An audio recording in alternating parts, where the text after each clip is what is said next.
Bonjour, je suis Sonia Linger, je suis directrice générale de Lilycare et de Social Care Consulting. Vous avez créé Lilycare il y a combien de temps et qu'est-ce que c'est? Alors, nous avons créé Lilycare il y a un peu plus d'un an. On a vraiment lancé la plateforme en fin d'année. Lilycare, c'est une plateforme de courtage en assurance spécialisée dans la protection sociale du chef d'entreprise, des dirigeants, indépendants principalement et de leurs salariés. Donc, on va couvrir principalement 4 secteurs d'activité. Ça va être tout ce qui est mutuelle santé, complémentaire santé. Ensuite, la prévoyance. Donc les assurances décès, validitaire et travail pour les indépendants et pour leurs salariés. La retraite, et donc avec les bilans retraite, mais également les complémentaires retraite, et l'épargne salariale pour les salariés. Comment vous est venue l'idée? Alors, nous est venue l'idée, déjà, on est des experts et depuis plus de 20 ans de la protection sociale en entreprise. Et post-Covid, on s'est dit qu'effectivement, il y avait une carence, surtout du côté des professions indépendantes. Il y avait 3 millions d'indépendants avant le Covid, des freelances, des auto-entrepreneurs, etc. 1 million de plus post-Covid. Donc, beaucoup de personnes qui s'installaient en tant qu'auto-entrepreneurs, indépendants, mais qui n'étaient pas protégés en protection sociale. Et on s'est dit, avec Lilycare, on va pouvoir faciliter la souscription et leur protection sociale voilà, au mieux. Pourquoi avoir choisi ce nom? Alors Lilycare, déjà, on voulait pas que ça soit quelque chose qui n'était pas personnalisé, puisque la protection sociale, on va protéger les personnes. Donc on voulait une personnification de la marque, entre guillemets. Et Lily, on a trouvé que ce prénom était plutôt gai et jeune. Et le care, puisqu'on est dans le care, on est dans la protection de l'indépendant et des personnes. Pourquoi les travailleurs indépendants négligent-ils autant l'assurance?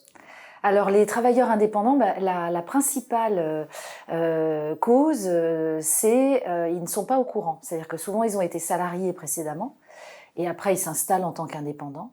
Peut-être ils vont percevoir les indemnités chômage, par exemple, et ils pensent qu'ils sont couverts comme quand ils étaient salariés, finalement. Et donc les salariés, eux, sont couverts déjà par un bon régime de base et aussi parce que depuis 2016, c'est obligatoire pour l'employeur de mettre en place une mutuelle santé, une prévoyance dans certains cas. Pour les indépendants, non. Ça va dépendre, il y a une quarantaine de régimes, donc ça va dépendre de leur régime. Si vous êtes avocat, ça va être la Caisse nationale du barreau français qui va donner une base, mais c'est absolument pas suffisant. Donc c'est surtout un manque de connaissances. Donc il faut faire beaucoup de pédagogie pour leur dire attention, vous n'avez que vraiment une petite base de couverture, notamment si vous êtes en arrêt de travail. La deuxième cause, c'est également quand on s'installe au départ, on se dit que c'est un coût, alors que non, c'est vraiment très important parce que sinon on est sans filet. Donc voilà.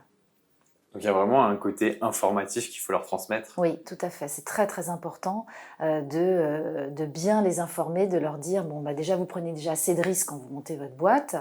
Si en plus il faut se rajouter ce risque, si je suis en arrêt de travail, j'ai plus de revenus, je m'en risque mon activité, mes salariés si j'en ai, mais également je mets en risque ma famille, mon patrimoine si j'ai déjà acquis quelque chose. C'est quand même dommage pour quelques minutes sur Lilycare. Comment faites-vous pour les convaincre? Alors comment on fait je dirais par beaucoup de pédagogie, de communication, de pédagogie déjà pour les mettre au courant du risque.